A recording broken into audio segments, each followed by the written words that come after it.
Hello, welcome to episode 11 of the Bottums Up podcast.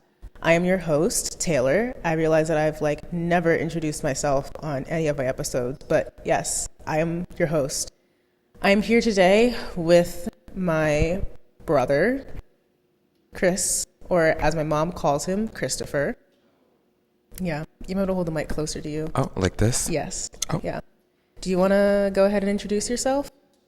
Howdy, my name is Chris. What should I tell the people? I mean, you're a very multifaceted The fun human facts? being. Yeah. What's your 3 fun facts? 3 fun facts. I've been to 25 countries. Let's see. I know how to solve a Rubik's Cube. Let's see. I don't know. I'm not that fun. You are. I'm trying to think. Have I met a celebrity or something? I guess I met a couple celebrities. Does Hillary Clinton count as a celebrity? Yeah. I met Hillary Clinton once. Yeah. War criminals count as celebrities. There you go.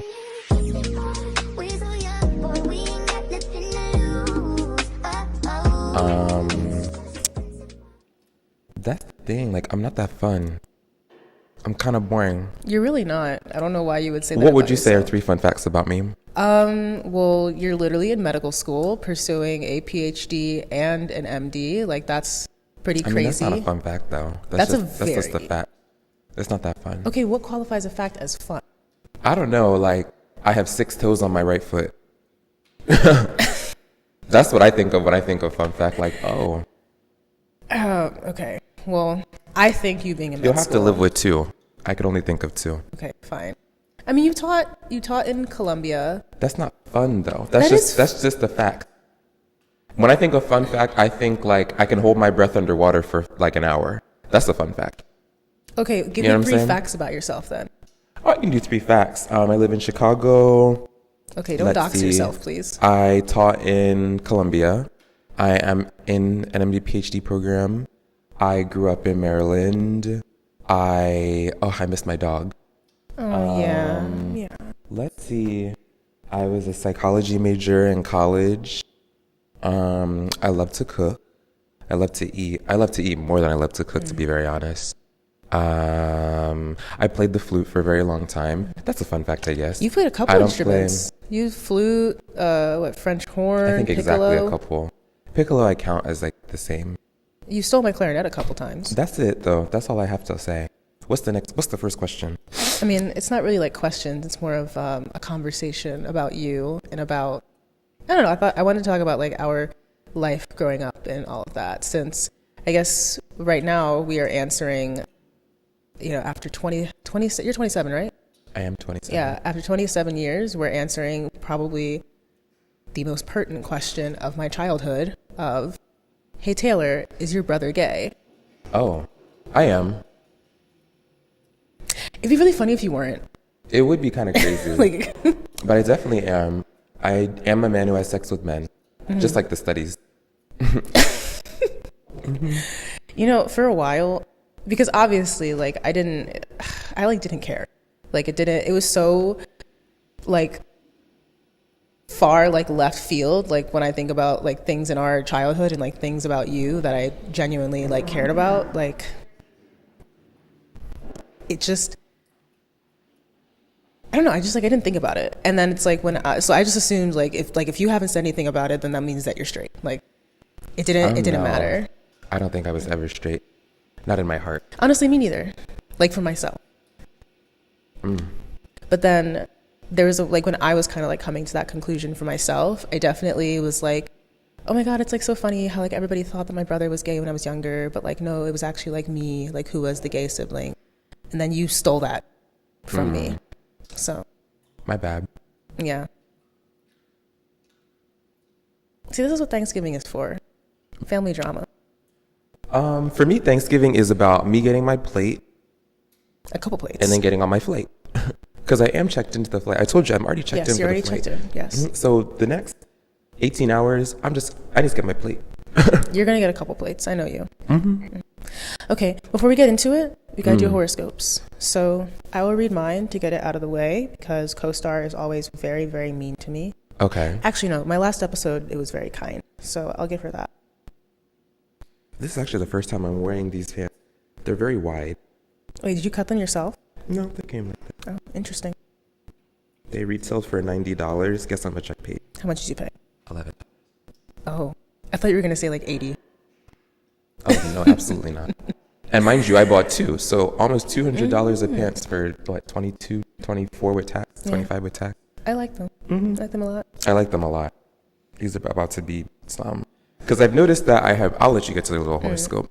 But I want more. I have a lot of tops. I want to get more like pants. I feel like I don't have a lot. Like, I feel like my tops are more versatile than my pants are. See, I feel like I'm the exact opposite scenario right now. I have a lot of really cool pairs of pants. Like I have this one pair of corduroy, like high-waisted vintage pants that are like corduroys. First of all, okay, I like them and they're like this really pretty floral print, but the sound that corduroy makes when I walk is a little bit annoying. But I really like those pants, so like they're not going anywhere. But like my tops, like I don't really have a lot of good tops. I'm working on it.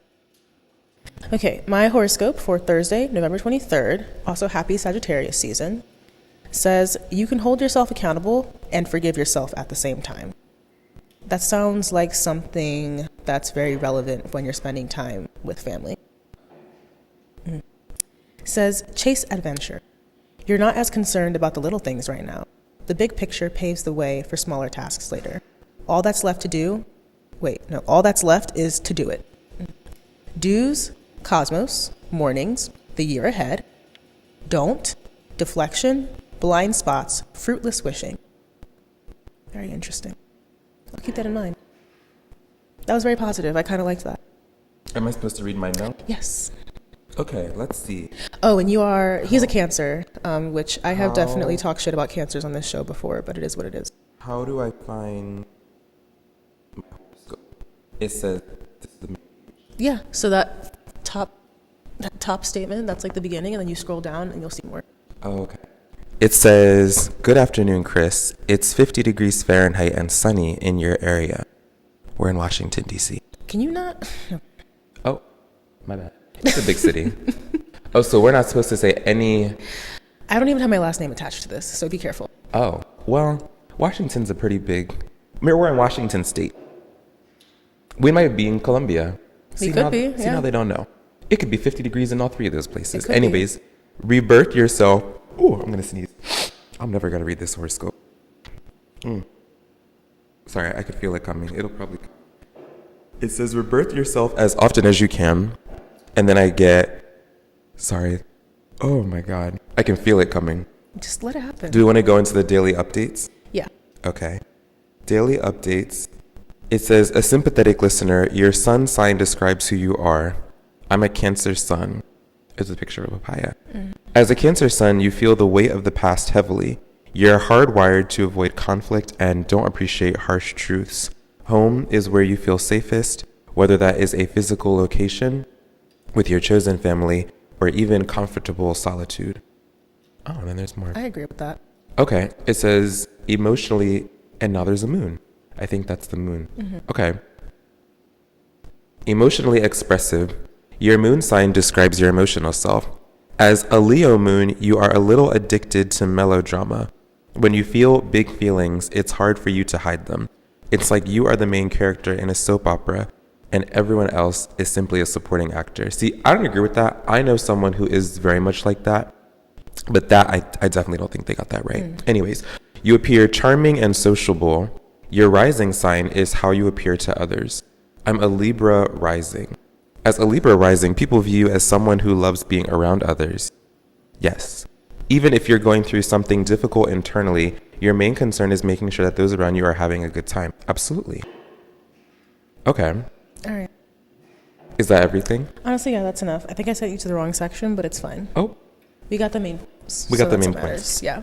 I mean, I don't really believe in horoscopes. I just, it's like very lesbian to like be into your horoscope. So that's why I really And you're a believe in it. lesbian. I am. I am. She, her. She, they. Them, she. And those over there. So, yeah, childhood-wise, not to jump into all the trauma, but oh no, like like I was saying earlier, there was just this like constant question of like whether or not you were gay. And I understand, like, you know, we for grew you up or for whom? from, well, do people ask you like all the time too? Yeah.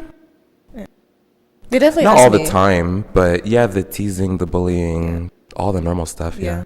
I guess because like you, like, so sometimes I've thought about it a lot, obviously. And I think a lot of people obviously like ask you like because like you're just a flamboyant person. And I think even like seeing you like come into your own more and like seeing you become even more flamboyant has like been a huge inspiration for me.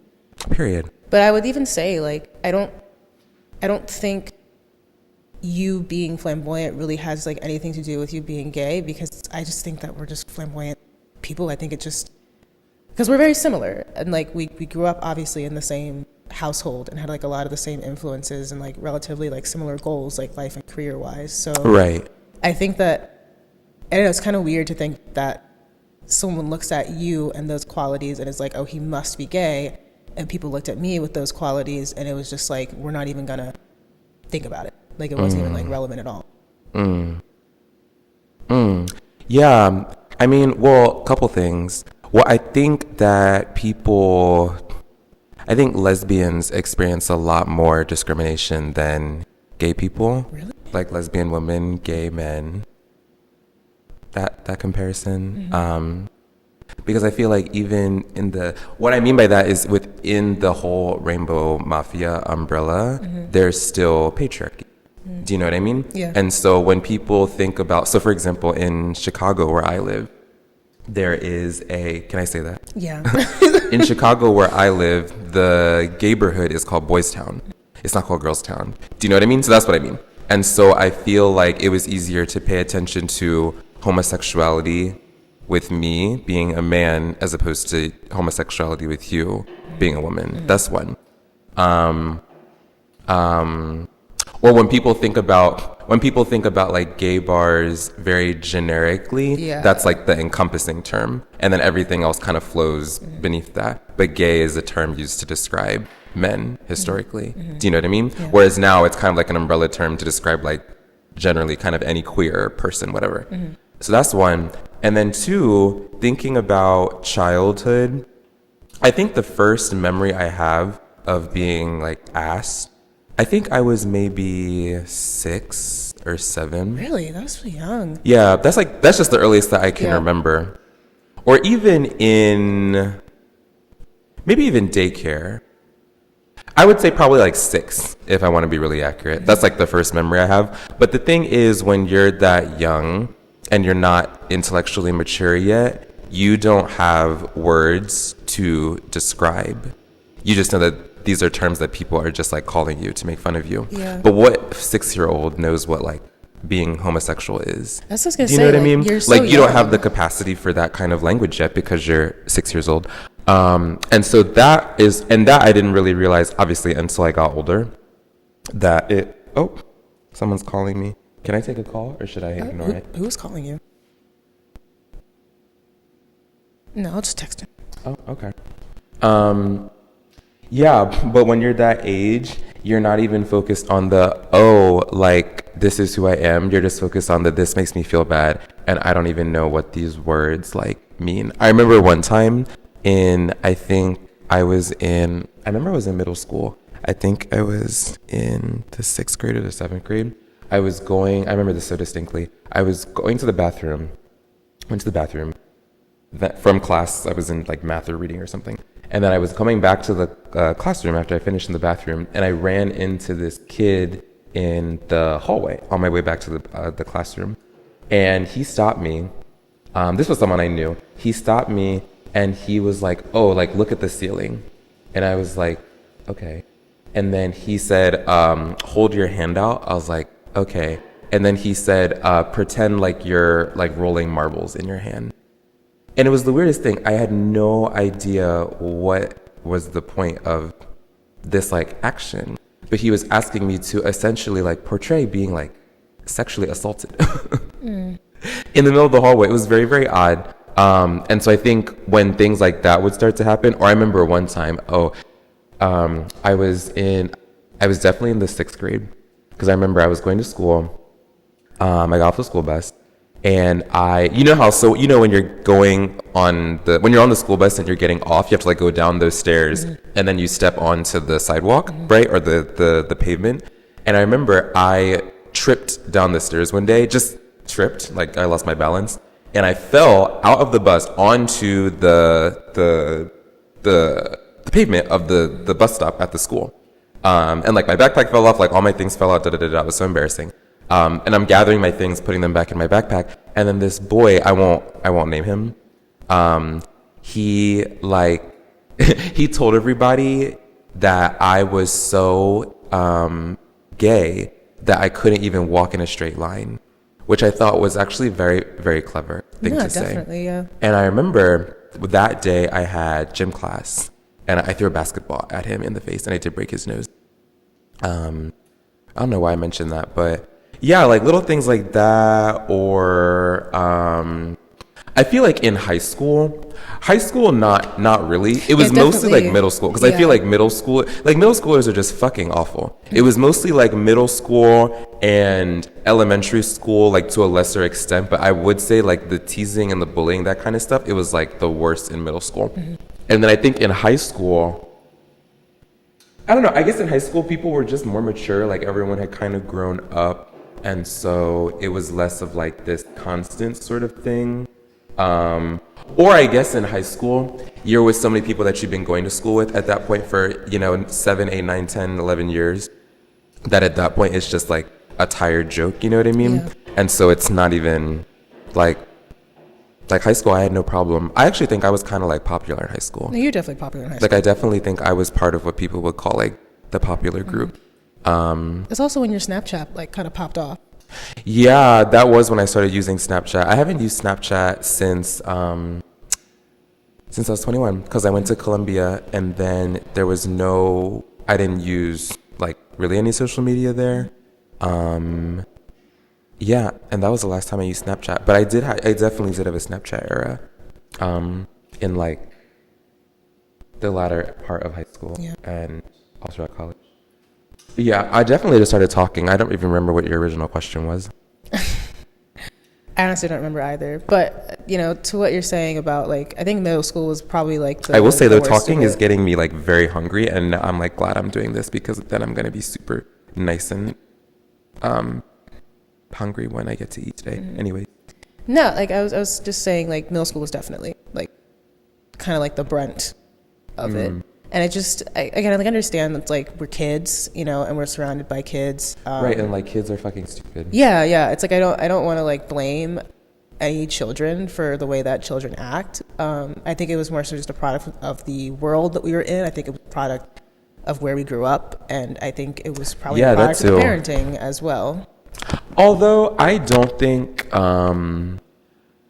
at least in my experience, I don't think parenting had anything to do with it. Because when I came out, like, it was nothing but love and support, and everything was fine. Mm. Yeah, no, I actually couldn't have asked for a better reaction. I feel like everything was fine for me in my case. Mm. I think I could have asked for a better reaction, but I've also been told that I could have gone about it a better way. So, I don't know. I have complex feelings about all of that. Well, this is the podcast. Aren't you supposed to unpack all that on the podcast? Absolutely not. Oh, dang. That's why I pay $100 a month between 2 different educated people and medication to deal with that. There you go. I will deal with it there. Yeah, I don't have my degrees yet. Yeah, we're getting there, though. We're getting there. I could never be a psychiatrist, though. Wait, you have a degree in psychology, so what do you want to do? And you're in med school. That was a mistake. I honestly wish I had if I had known that I wanted to go to medical school when I went to college, I would have, if I had understood more about how the process works. Because to go to medical school, it doesn't matter I don't know how much you know about medical school, but it doesn't matter what you major in. I have friends who were studio art major. I have a friend who was an architecture major. I have friends who did music, engineering, a lot of psychology. Of course, like a lot of biology and chemistry and biochemistry and things like that. But I have a friend who was a history major. One of my friends in my program, she was a biology major in college, but her PhD that she's going to do is in anthropology.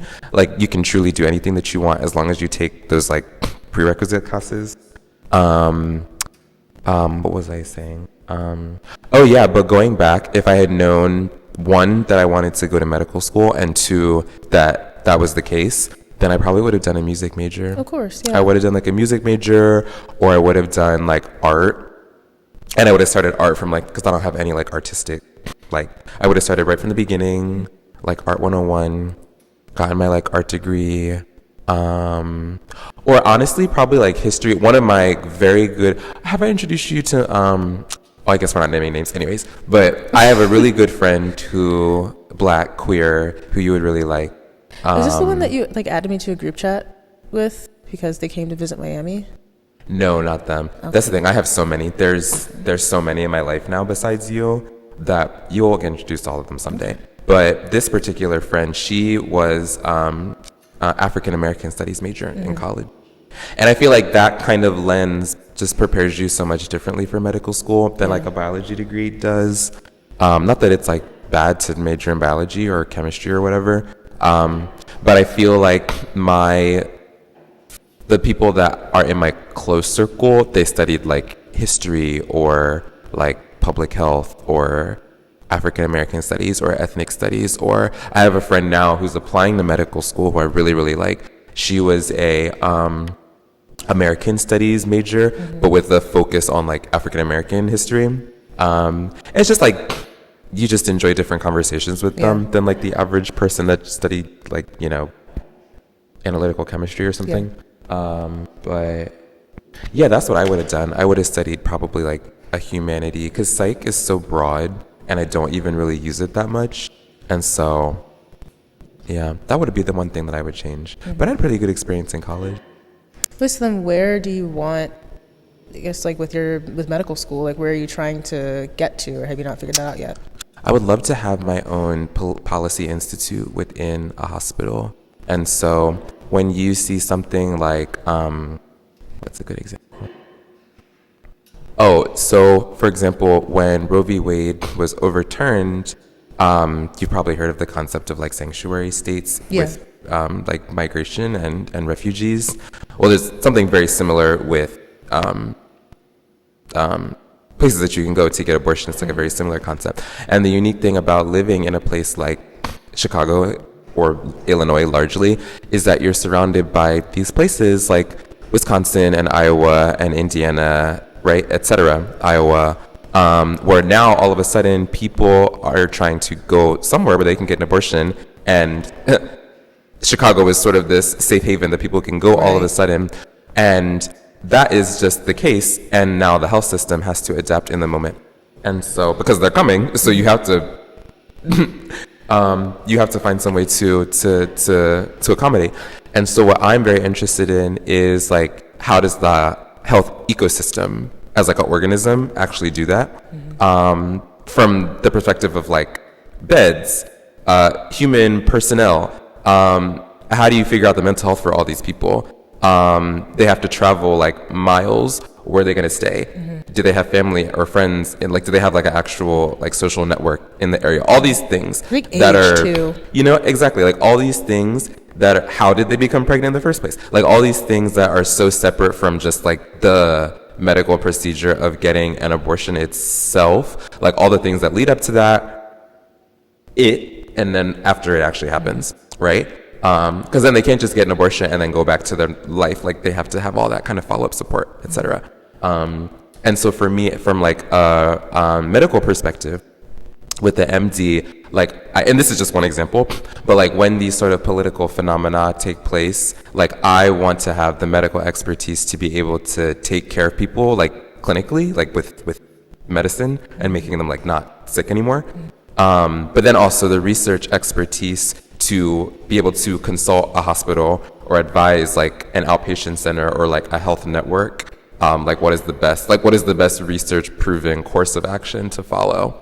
And so I want to be a hospitalist. I don't think like outpatient medicine is for me, or like private practice. Like I definitely want to work in a hospital. I would love to have like my own policy like research lab or like policy institute or like public health strategy team for things like COVID, for example, or because I'm in like LGBTQ health. And so another good example is if you heard of the Genesis Clinic, it was a clinic in Texas. It was like pretty much the only place that you could go for gender affirming care. And you probably remember when Governor Abbott of Texas basically said, or not basically, I hate that word. He said, this is tantamount to child abuse. And so he closed this clinic. It eventually did reopen. This was all in, I think, 2019 or so, like 2019, 2020. And eventually it did reopen because what people don't understand is that these like gender clinics, like lots of people go to them. It's not just like queer people. Surprise. And so what happens is that now all these people like don't have healthcare, but gender affirming care is not always like going to get a double mastectomy or going to get, you know, like your $1 million pussy. Like it's not always that. It's quite literally like, oh, I don't have any major medical problems. I just want to go for my yearly physical and like my doctor uses my pronouns. Oh my God. Like that, it's for the vast majority of people, that is actually what it is. And so then all of a sudden, not only do people who do need these like critical services like mental health counseling, like, you know, masculinizing, feminizing surgeries, etc., like they lose their healthcare, but then like everybody else as well. And so like I'm interested from like a political perspective, like, okay, now what happens to all these people who now can't, now they live in a place where the nearest place they can go is 300 miles away. Do you know what I mean? Mm-hmm. And so yeah, that's kind of in a nutshell what I'm interested in. As far as like specialty, I have absolutely no idea. I'm very impressionable. I know I don't like cardiology. I don't like nephrology. That's kidneys. I don't like a lot of things. I had a pulmonology phase. I really liked when we learned about lungs in medical school. I thought lungs were cool. I still think they're cool, but I don't know what I want to do. I have shadowed infectious disease. I really like microbiology. I think microbiology is like the thing I enjoyed the most about medical school. It's very mechanistic. And so if you have someone comes in, there's like very specific tests you can do to categorize what organism is causing it. And it's just like very algorithmic, and I really like that. Which I think is why I like that's related to Rubik's Cubes, because solving Rubik's Cubes is also very algorithmic. But I like allergy and infectious disease, like the immune system, I think is very interesting. It's also very challenging. Like immunology is very, very hard to understand. Like the immune system is really crazy. But I could see myself doing like allergy, immunology. You do internal medicine for 3 years and you do like a fellowship in allergy and immunology. Yeah, that's where I could see myself going. But I haven't done my clerkships yet, and that's where I feel like all the real learning actually happens. So, yeah. When I tell people that I'm like the lowest achieving out of all my siblings and they don't believe me, I'm just going to play them back like the last 5 minutes of you talking. Oh. And I think that's going to get the point across. Oh. Yeah. Well, I don't think comparison is necessary. I mean, I tell people my sisters are architect all the time, and they're like, architect? And I'm like, yeah, like the ones that design all the buildings. You realize that I'm not. Like, legally, I can't say that. Well, I mean, I've been saying that. So it's been said, so. Let the record show I am not an architect yet. I'm working on it. It's very expensive, but I'm getting there. As of right now, I am just a podcaster and a project manager. Functionally, but more or less. To each their own. Yeah. But then for you, I guess, is it worthwhile then to stay in Chicago to do what you want to do on the policy side? Absolutely not. I will never stay in Chicago. It's nothing against Chicago. Like, the problem is not Chicago. It is simply that some people, excuse me, Jesus, I tasted a little bacon in that. There are places that are made for certain people. And so for me, that was New York City. Like, I will be going back to New York City. That is where I would lay down my roots, and I will be buried in Sheep Meadow. And that's just it. Chicago feels very small to me. I know a lot of people to whom Chicago feels very large, and to some people who they would never ever live in New York City ever.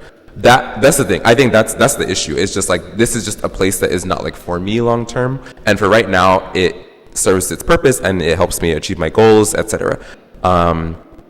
But no, Chicago, especially in the queer community, oh my God, Chicago by itself is small, but specifically in the like queer community, specifically in the gay community, is very, very small. And what I mean by that is that there's like way too much mixing of my like work life and my personal life. I hear you in that. You'll like, God, you'll just meet. I have a perfect example, but I'll tell you that later off camera. But yeah, you'll be with someone and then they know your boss, or you'll be with someone and then next morning you find out they're like a resident, or you'll be with someone and they like know your friend who like slept with it's very like that, and it's so annoying. And very incestuous. There's very much like, exactly, like there's very much a scene. There's a scene, and I have no desire to be part of the scene. Like, I don't really go out to the gay bars that much anymore. I did my like first year a lot just because that was like the only thing to do that I really knew. And then after a while, I was just like, at a certain point, I felt like I had like completed the loop of everyone, and then it just started kind of repeating itself. And then there were new networks and I was just like, this is not anything that I want to be a part of. Like a really funny example. This is the example I said I'd tell you later, but I'll just talk about it now. I was talking to this person on Grindr, and we were just like, talk. Oh, this is the one I already told you all about this, actually. Oh my goodness. Yeah, we were just like talking, just like normal. And then at a certain point, he was like, because you know how on Grindr you can put, or I don't know if you know. I wouldn't know. But on Grindr, you can put your relationship status. So it can be like single, partnered, married, So his said, I think it said open relationship. So I was like, or no, it didn't say anything actually. However, in some of his pictures, it was like him with, there's pictures where you can just tell it's like them and their partner, or like them and their boyfriend, whatever. And so he had this other man in his picture. So I was like, oh, like I assume that they're in an open relationship, which this wouldn't be my first rodeo. So I was like, whatever. And he was also in New York City at the time. So I was like, I'm not even going to see him for real. Like, he's all the way over there. And so at a certain point, he was just like, he's like, oh, are you going to like steal me from my man? Ha ha ha. And I'm like, oh, LOL. Like, I might have to, like, little flirtatious things like that. And so he was like, oh, do you want to talk to him? And I was like, sure, LOL, whatever. And so he gave me his phone number. I was like, okay. And usually in these sorts of situations, I assume that like a lot of the time, like people in open relationships on this app will be using like the exact same account. So it's like whatever you're sending to people, they'll be able to see as well. Right. So in my brain, I'm like, they're in open communication, whatever. Yeah. Like I have nothing to really think about. So he gives me his phone number. And I text his boyfriend, who I'm assuming is like sitting right there in the room with them, and they're like reading these messages together. And so I put in the phone number to my, you go on your phone, you type in the phone number, and then like a whole conversation pops up on my phone that I've already had with this phone number. And so I'm reading the conversation like, oh, this is somebody I talked to like well over a year ago, when he was living in Chicago at the time. And so I texted him, I'm like, oh, haha, LOL, I'm talking to your man on Grindr. And then he's like, huh, because he doesn't remember who the fuck I am. And also because apparently his boyfriend is not supposed to be on Grindr. They are not in an open relationship. And so I'm like, oh yeah, like he gave me your phone number. And he's like, oh, he's not supposed to be on there. I'm like, oh. The math isn't mathing. Oh. I'm like, okay. Well, this is awkward. But yeah, so my larger point is that it's so mind you, this man is now in residency in a whole other city, right? He like, I still feel like I'm in the network even when he's all the way over. Like I can't have any, like nothing is to myself. You know what I mean? And Chicago is so small in that respect. Whereas in New York, granted in New York, I don't think I explored that dimension of my being that much, but in New York, like I never had that problem, right? Whereas in Chicago, it's like you go to work, there's people you go to, it's just like And that's why I really don't like, I don't really get involved with like residents that much, because it's just like they're all overworked and fucking thirsty and horny, and it's just like a recipe for disaster. Or you meet someone and they just have like very different, like I was with this one man who like, he just had such different goals than I did long term, and he was like not pushy, but he would like text me and I'm like, I see no future with you. I want to live in New York City. You want, you know, your own commune with the cows and and that's great. That is great. That is great for you to want. I just don't want that. Yeah. And you don't want what I want. Yeah. And that doesn't mean that either one of them is like worse than the other. That's just not what I want. And so, yeah, like I don't really explore the scene that much anymore. Yeah. Plus I just have a million other things that I could be doing. Like work is busy. I'm trying to get a whole PhD. I definitely need to write that dissertation. And so, yeah. I feel like I'm in a similar scenario right now too, where like technically like this podcast and all the stuff that I do on Instagram related to it is like me first, you know, stepping into that lesbian or like, you know, queer scene in South Florida. Because I feel like I didn't even really get that chance when I was in school here. Like, of course, like I go to town, you know, every once in a while, but, you know, broke college student, you got to pay a $15 cover. Like, I was still under 21. I couldn't even buy a drink when I was there. Chicago, there's no covers. Oh, Miami, maybe it depends. Depends on where you go. But like for the most part, like most places I walk in and there's no cover. But even like for all like the lesbian events that I go to, like I have to buy a ticket, but like that's essentially your cover. Again, it's like it's anywhere from like $5 to $15, but like the cost adds up. And then of course, like in Florida, drinks are like $20 to $30 for one, which is absolutely insane.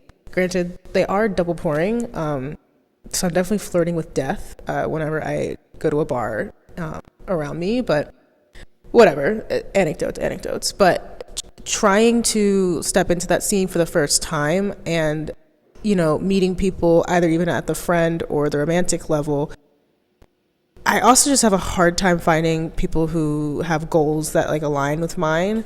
Like I think I got very lucky with my ex, because like we both kind of wanted like that, the commune. Like we wanted the cows, I wanted the horses, I want chickens, goats, whatever. And she probably would have inherited a cattle farm, like an operable like cattle farm at some point in time.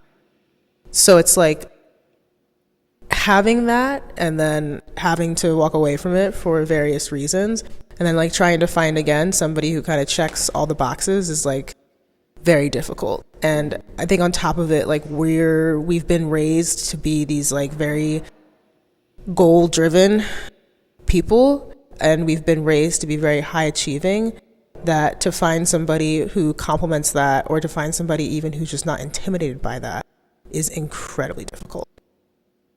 But then, so what is it about then New York that I guess really speaks to you?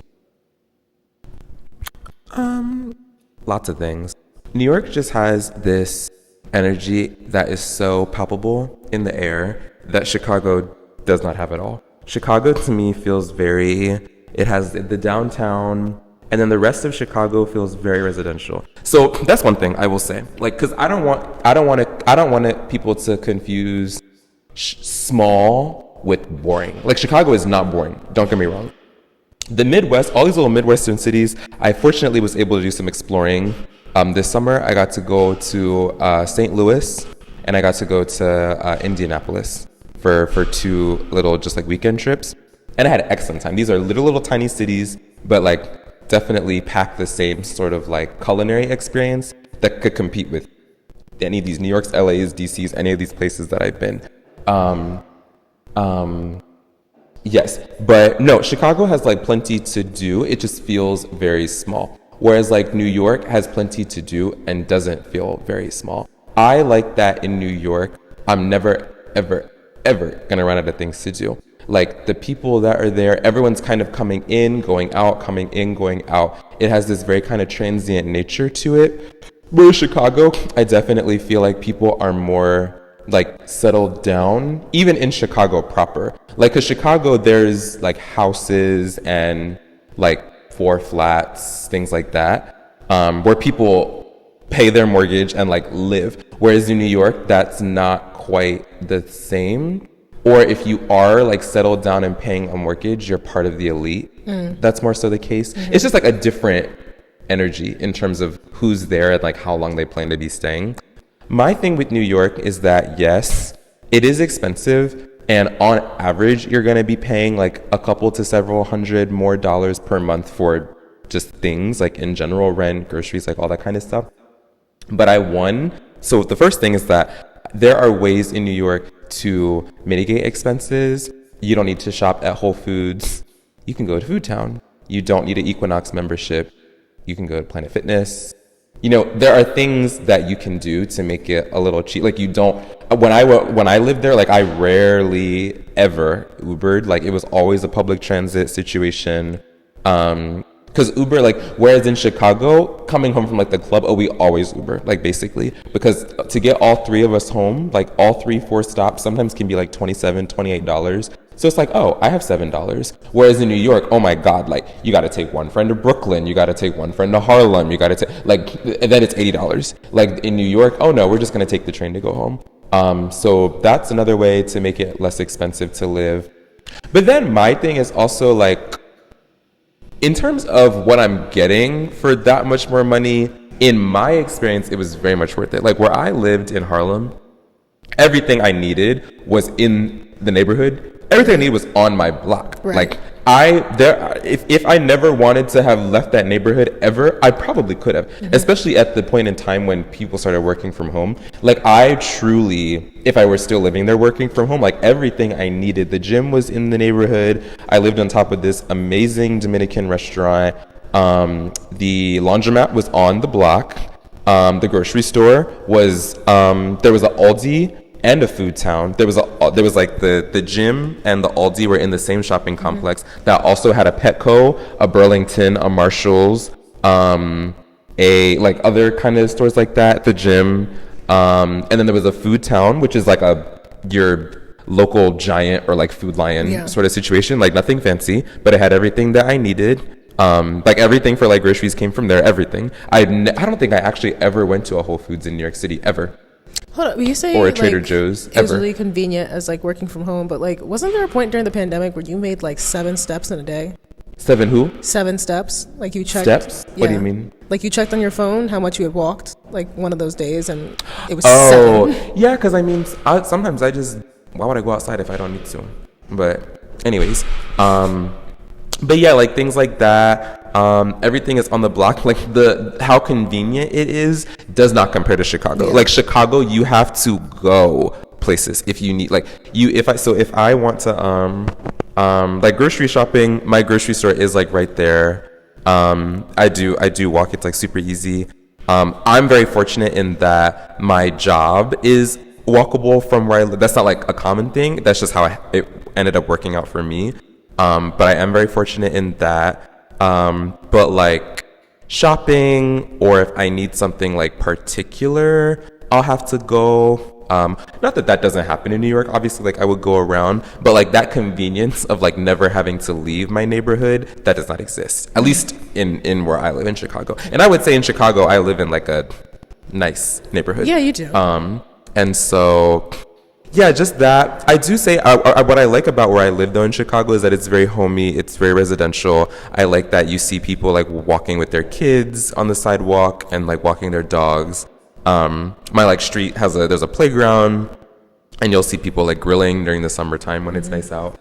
That I really like, that I didn't quite see where I lived in New York. I'm sure it definitely existed, just not like where I lived. I didn't see it like super often.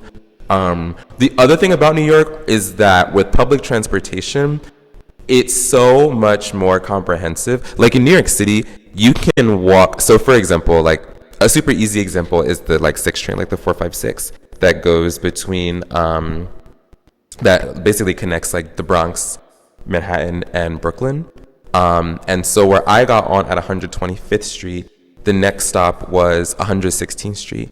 And then it usually goes like every 10 blocks or so. So it'd be like 125th, 116th, 103rd, 96th, 86th, 77th, 67, 59. It's like every 10 blocks or so. Like you can walk comfortably between those stations. So I remember sometimes if there was like, this is actually a really good example. So if I went to like 125th and there was like a problem with the trains, oh, let me just walk to 116th and then keep going about my way. Even if there's a problem at 116th, oh, I'll just walk to 110. Because like 15 blocks to walk in New York, that's like not a big deal. That's like a good little 15-minute, like 20-minute walk. In Chicago, you can't really walk between. It's kind of like Miami. Like y'all have the train. It's not quite that bad. But like in Chicago, you can't like walk really, depending, especially the further you get out, you can't really walk between the train stations. Perfect example the other day, there's 2 stops, Addison and Belmont, which aren't, to walk between them 20 minutes. Yeah, like 20 minutes, 25 minutes. I remember it was like I was trying to go, so there's like my stop where I live, and then you go to Addison, and then after Addison is Belmont. However, there was construction happening between Addison and Belmont on that section of the track. And so we all had to get off of the train at Addison, right? Go down. They had some shuttles. Mind you, this is everybody trying to get on the shuttle. Shuttle then takes you all the way down to Belmont. You got to get back on the train, continue going south wherever you were trying to go. And it's a whole ordeal.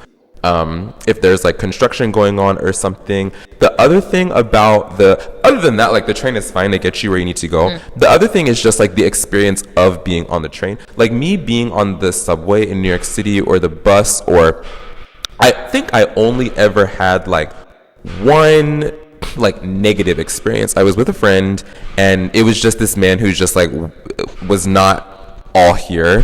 And he was just making like homophobic comments, things like that. He wasn't going to do nothing though. It was just like, this is just another day in New York City is how I thought of it. But other than that, never any issues. Chicago, oh my God. Like I have definitely seen like violence on trains. In New York City, smoking on the train is not a thing. I only ever saw someone smoke a cigarette one time on the train in New York City, and it was the sort of thing where everyone on the train was like heckling him to like put out a cigarette, because it was like, what the fuck is wrong with you? That was the only time I ever saw smoking on the train in New York City, ever. In Chicago, it's like you expect that someone's going to be smoking on the train. Like the trains always smell so bad. They're not cleaned with the same frequency, or perhaps they are and they just get dirty faster. But I remember like in New York, I'm not saying I would lick the ground of the New York City subway, but like the trains, just like daily cleaning and maintenance, I felt like was more frequent. In Chicago, the trains just like aren't quite as like well, like they look unkempt just visually. People often smoke like middies or cigarettes, like weed, which weed I don't mind. It's just like the smell of cigarettes is very irritating to me. It's a closed and space. So you get on the train and then it's like you try to go. So the thing is, if you go on one car and there's an issue, you just wait till you get to the next stop, get out, go to a different car. But like it's often the case where in the next car you go to, it's going to be the exact same thing. So you're sitting there, like it smells.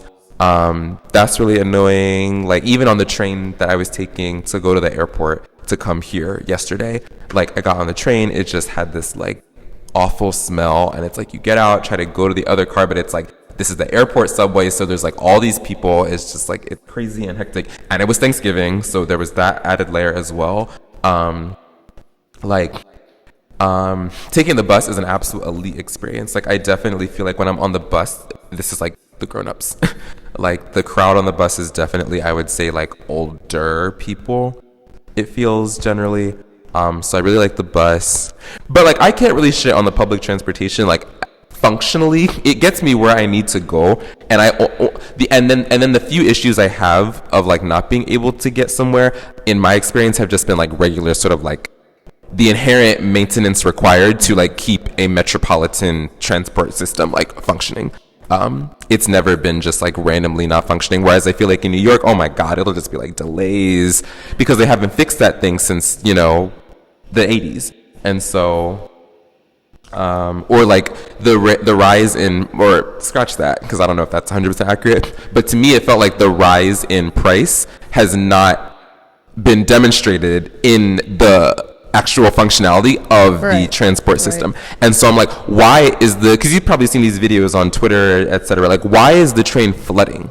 Like, why do we not have the infrastructure to prevent the train system in the biggest city in the United States from flooding? Like, this global city, and you can see the rats swimming through that should not happen. Why does it now cost, I think it's up to $3 now, or somewhere very close to it, somewhere very close to being north or south of $3. Why does the train still not work the way that it's supposed to? Why are there always mad delays? Why is it still filthy? Do you know what I mean? And so, whereas in Chicago, like, I haven't quite had that sort of experience, but also I don't pay, like, I get a transportation subsidy through school, and so that I've also just never like felt the impact of, because it's like I don't pay for it basically. But yeah, no, like, New York just has so much, it just has so much more, because it is naturally, like, geographically a bigger place than Chicago is. And so there's just like, I still have all my old spots that I go to when I visit. Just like a lot more culture. Not that Chicago doesn't have like ethnic enclaves, it absolutely does. I just feel like in New York there's like more to do. Chicago feels more kind of like, because it was, you know, very traditionally like a place where factory workers owned their factories and their mills. And so we definitely have in the western parts, like, a lot of you walk in a lot of these now, like, it's $3,800 for a 1-bedroom, and it's basically just some like repurposed loft or some factory that someone turned into like luxury condos. It definitely has that like industrial feel to it. There is like a proper downtown with skyscrapers and stuff like that, but that area just feels so much smaller than it does in New York City. And that vibe for me is very comforting, like being surrounded by very tall buildings. Like Chicago, that's not quite the case. There aren't like as many skyscrapers as there are in New York City. There's lots of parks. It's very nice. Like, you can walk around, like you've seen, you can go to the park, walk around. It's very naturey.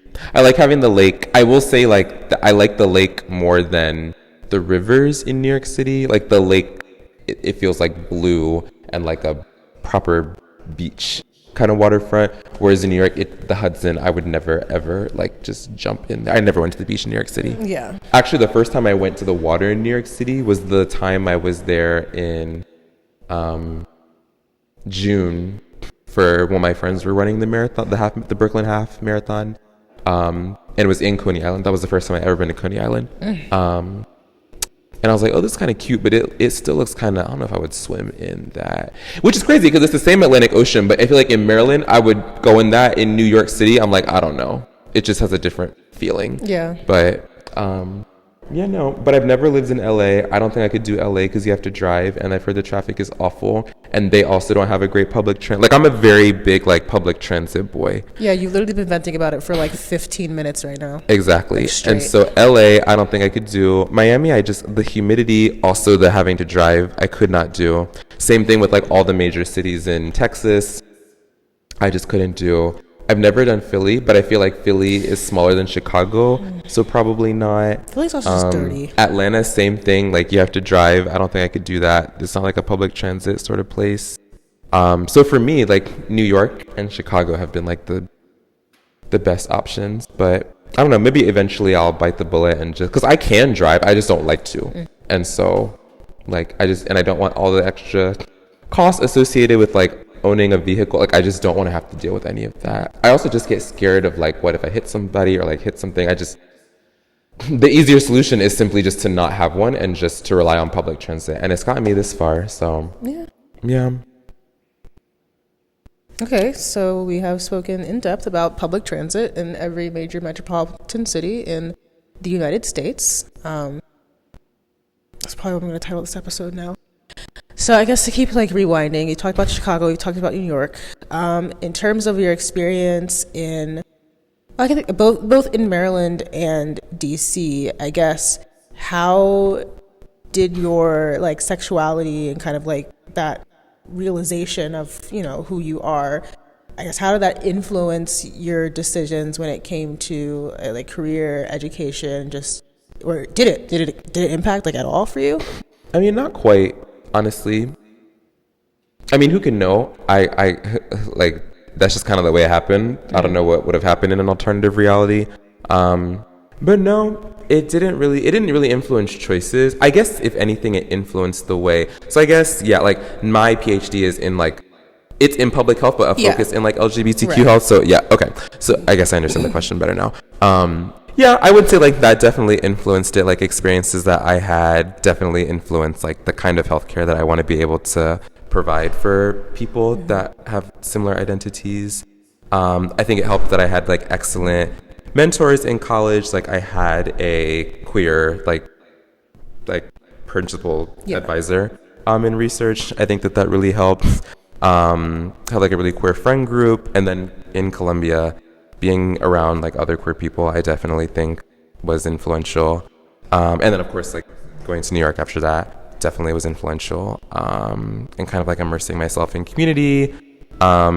Being part of, I don't know if I ever told you about that protest group that I was a part of. No. No, but I was basically part of, I'll tell you about it later, but it's run by this Black trans abolitionist named Queen Jean, who's incredible. And I definitely think that like experience and like listening to people like speak within that group was very influential. And I would go with like one of my good friends, which was fun to do. And I don't quite have that experience a lot. Like it was a group we would go every single week. Like in Chicago, I'm sure that exists, but I like tried finding that in the beginning and I couldn't find anything quite like similar. But yeah. Interesting. No, I'd say it's kind of like the same in my experience, where it's not, like obviously like I'm not, I don't like own a lesbian club or like something like that, but my decision for like what I was going to do for my thesis is like very much driven by my experiences like as a queer person, or even like my decision to pursue this podcast, like heavily influenced by the fact that like I am queer, and that I feel like people like me deserve to feel comfortable and like have community. Message. Mm-hmm. So then I did want to touch on like groceries. Like groceries? Yeah. Okay. Where did that begin? Being trapped at home for, God, how long was that? Like 4 months with nothing to do? Because what am I going to do in Maryland? You even ordinarily can't do anything. God forbid during a pandemic. So just sitting at home all day, nothing really to do. Like my job at that point became like a joke. I wasn't really doing anything. So other than really just working on my medical school applications, which ended up being very convenient, like being able to sit home and like only be able to work on that was very nice. I did luck out. But yeah, just sitting at home, like what else am I gonna do? And you know them, they keep sauces in the fridge for months at a time, and all these ingredients that put them in the freezer. So I was like, well, let me just start cooking. And so that was the start of it. Didn't know shit about food. Started doing it there for like a couple months. I actually, in New York, the first year I lived there, I hadn't even turned on my stove. I was ordering out a lot, every single day, pretty much every day, going to bodega or ordering out, but I was getting paid well, so it didn't even really make that big of a difference. But I remember when I went back after staying in Maryland for those first 4 months of the pandemic, I asked my super if he could come turn my stove on. Funny enough, it was just as simple as literally plugging it into the wall. I thought we had to like call the company, get the gas turned on. Or not plugging it in, he just had to turn the nozzle to let gas flow through the thing. The gas was there the whole time. But yeah, and then I started doing that, like playing around with like more creative ingredients. Cause that's the thing, even so I would go to this store, it was a chain grocery store in New York City called Food Town. They had them in all 5 boroughs. This basic ass, that's the thing, even the basic grocery stores have like nice ingredients. So my neighborhood Food Town, I was buying mussels. I bought an entire octopus one time from like, not them little tiny, it was actually, not on my, I'd have to find it in my stories, but I posted it one time. I got like a proper like big ass octopus one time for like $20 or something from the grocery store at Food Town. And it was like the neighborhood Food Town. So I remember like the butcher like knew me, very friendly. Like I got to know like the employees. Had like good options and stuff, had like a very wide variety of like ethnic spices and cuisine ingredients and things like that, which was really nice. And then if I needed something particular, I remember like for my going away party, I wanted to make this like truffle pasta. So I went to like Italy and spent, $20 on a black truffle, things like that. Like if you needed something special, I would go somewhere else, but rarely was that ever the case. I could pretty much get everything I needed from Aldi, or I could go to Food Town, or I could go to literally like the little bodega deli / grocery store that was like this big across the street. And it would have like specialty stuff sometimes that I needed. You could go like little tiny grocery stores. Like that's the thing, is like even the basic places in New York are like top quality, which is like different from Chicago. There's not really like bodegas or corner stores, like kinda, but it's not the same like vibe. But yeah, and then I just kept doing that, and it just like brought me a lot of joy. And I like to eat, like, to be very honest, like I don't like the process of cooking. I don't like how long it takes. I don't like the cleanup. Jesus, I hate the cleanup.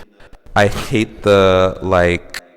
I'm not well versed in like quality of like materials, and so I have like a wooden cutting board that I'm sure I don't clean properly, but I'm just like, whatever, I'll buy a new one. Like I'll just so really like once a year I'll just go to fucking TJ Maxx and spend $15 on a cutting board. Like it's not that serious. But like, am I gonna go buy like the resin to like properly? Fuck no. I'm sure there's like microscopic bits of like food that are like caked away into this thing. Mold. There definitely is, but I'm just like, I'm fine. I've been fine for, when did I start like groceries? How long has it been? Like 4 or 5 years. Yeah. Like I'm fine. So I'm not gonna like, I still have the remember when they gave me those like pots and pans? Like I still have all of that from Lord. Same thing, like 4 or 5 years ago. Like I'm sure the like Teflon is like coming off. Like absolutely. It absolutely is, but like it's fine. I don't care. Like why would I spend like hundreds of dollars on high quality? Like I'm not at that point in my career yet. Like I don't need to. That's not something that I need to spend money on. And I value spending money on like going out or like drinks with my friends or things like that. And so I'd rather spend money there than like spend money on high quality like materials. Whereas what I use right now, the food still tastes good and it gets me it gets the job done. Maybe when I have like a career and like a real salary, like I'll splurge on. I would love to get a Dutch oven. I feel like if I had like the top of my wish list, if I could spend a lot of money right now on like a high quality piece of like cooking ware, I would want a really nice frying pan, like a really nice like carbonized stainless steel like non-stick big ass frying pan to make like big stuff in, and one that I can put in the oven. I would love, because the frying pan right now I can't put in the oven, but I would love to be able to like sear a steak, for example, on the stove and like let it finish in the oven. But I just don't have a pan that I'd have to like take it out, put it into like my Pyrex, put that in the oven. That's too much. Like why dirty up 2 dishes for all that? But that I would love. A Dutch oven would be nice. I find cast irons to be very intimidating, and I don't like need one. The maintenance is also like kind of annoying. Yeah, it's like all that for a damn pan. No, it's a pan. Like I don't need that. That's too much. Knives would be nice. Like knives hasn't really been an issue because I live alone, and so I actually don't have a lot of things that require like chopping. If I'm having steak, for example, like I just slice it with like my big, like I literally use that knife that you use, those 2 knives, the silver one that's like all silver and the black one that y'all see in my videos, literally bought both those at the dollar store. Like nothing fancy. I don't sharpen my knives. Like people often will look at my page and they're like, oh, that looks so fancy. Or like when I cook for people, like, yeah, it's so good. I'm like, child, a lot of this is just like you don't need like expensive stuff to make good food. Like that's honestly the one thing I want people to take away from like groceries, is that like high quality ingredients that they use in these restaurants. Like, yeah, it'd be ideal, but like common folk like can't afford that kind of stuff. Like what makes, like, why is a scallop, like, what inherently makes a scallop fancier than a potato? You know, like you can make good potatoes. Like if you know what you're doing, you can make good potatoes. Like you don't need to buy like these expensive things. And when you ration, like when people see that I put truffle in something, I'm like, oh, I went to my neighborhood grocery store. I bought truffle oil for, it was probably $18, but like that'll last me years. Like I don't put truffle in everything. And when you put truffle oil in something, you really only need to drizzle like a half a teaspoon of it on this. I'm like, it's not that serious. Like things like that, or steak. Like I'm not buying T-bones. I just buy like the cheapest little one that I can find. And like it doesn't need to be fancy. Or like I buy a lot of stuff on sale. Or if you go to I have like there's the store in Chicago. It's called Jewel Osco is the grocery store that I go to. Oh, we have this in Florida too. You have Jewel Osco in Florida? Yeah. Oh yeah, we Jewel Osco. That's like the staple that I go to in Chicago. I have the app. I look at the app. I'm always see what the deals are. A lot of the time, it's like if you spend X amount of money on this, like you get this for free, or like spend this amount in the produce, you get this for free, or spend this amount on like meat or deli, you get this for free. So I do a lot of that. Like clipping coupons, things like that. Like I'm really a master of like looking like I live expensively, but absolutely do not. Mm-hmm. Like same thing with flights, clothing. Like these pants, I told you, like almost $200, and I paid $11, $20, something like that. Like I'm very good at that, deals, things like that. It just takes intention. That's all it does. Like it takes intention. With food, coming up with like, I definitely have my like 3 or 4 things in my brain that are memorized that I just love to do. Like I love carbonara. That's like a quick thing. Like salads, very quick. Ceviche. That I'm like a very big on like raw seafood kind of thing. Like ceviche, aguachiles I love perch, little like carpaccios, like salmon carpaccios, things like that. Like very easy kind of stuff. Polenta, super easy to eat with like a braised short rib or like some lamb. Like lamb is not very expensive. You can go to the store, and that's the thing, like I'm not buying lamb. These people that going and buying like the whole rib, like, and it looks anatomically correct still, like I don't buy that. I go and I get the lamb little like steaks, bone in. It costs $4.70 for like 3 or 4 of them. That braise it easy. Like that's the thing, like those cheap little things that I have in my head that I know are going to be like reliable and they're like impressive. If you want to impress anybody, just put some microgreens on something. Very cheap. You go to Whole Foods, just get a pack for like $4. It can last you for several meals. Same thing with like, that's the other thing with like because garnishes will make any food look nice. Yeah. I like to use microgreens. I like to use edible flowers. I literally just pick them off the street. Like it's crazy. Like in my neighborhood, I have memorized like which planters will have the flowers that I want. And I can like clockwork. I know in the summertime, this is going to be available. So there's like a bush outside my apartment that grows different variations of cosmos flowers that'll be yellow or orange. I'll use that. There's somebody's planter that I like that has marigolds of all these different varieties. You can use those to decorate cocktails, food. You can use pansies. Pansies are beautiful. Like I'll just steal those honestly from the grocery store. You can get purple pansies, yellow pansies, like these kind of ones that look like they're like fiery kind of orange and all these different colors. You can use pansies to decorate things. You can use alfalfa sprouts, like all these cheap things that you can just find like laying around. So Are we coming up on time? Yeah, we're being rushed by our mother, and you can't say no to your mother. Also, talking about food is making me very hungry right now. So sorry to cut it short, but you definitely had a lot to say about a lot of things. And I appreciate you for coming on here. Maybe we can actually do a cooking episode another time. I'd be interested to see what this looks like. Yeah, you're like braised in sunlight right now. I know. Yeah. That's okay. But I am vitamin D insufficient. I got my diagnosis. Oh. Not deficient. I'll tell you about that later. But okay. Like the lowest category on the graph. Like clinical. Like high dose cholecalciferol, D3. Anyways. Yeah, I don't know what any of those words mean. Yeah. So where can people follow you? My Instagram is @_ChrisEyo, ChrisEyo. And my food is just like groceries, literally @like.groceries. And that's it.